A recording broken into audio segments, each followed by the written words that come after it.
વાઘોડિયામાં અનાજ કૌભાંડ સામે આવ્યું। સસ્તા અનાજની દુકાનમાંથી અનાજ સગે વગે કરવામાં આવતું હતું। સરકારી અનાજ સગે વગે કરવાનું આ કૌભાંડ ઝડપાયું છે। પંડિત દીનદયાળ ગ્રાહક ભંડારમાં આ કૌભાંડ ચાલતું હતું।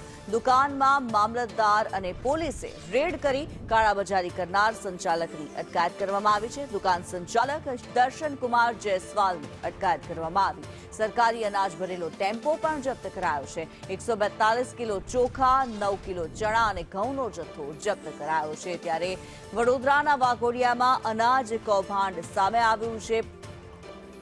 સરકારી અનાજ ભરેલો ટેમ્પો જપ્ત કરવામાં આવ્યો છે। સરકારી અનાજ સગે વગે કરવામાં આવતું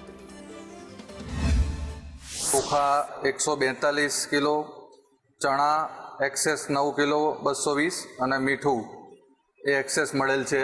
એમને સીઝર હુકમ અમે આપેલ છે દર્શનભાઈને, અને જે ટેમ્પો છે એ ટેમ્પોનો જે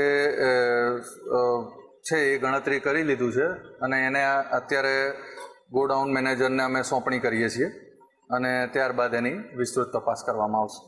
એનો કોઈ હજી જવાબ મળ્યો નથી કે રાત્રે દુકાન કેમ ખુલ્લી રાખી છે।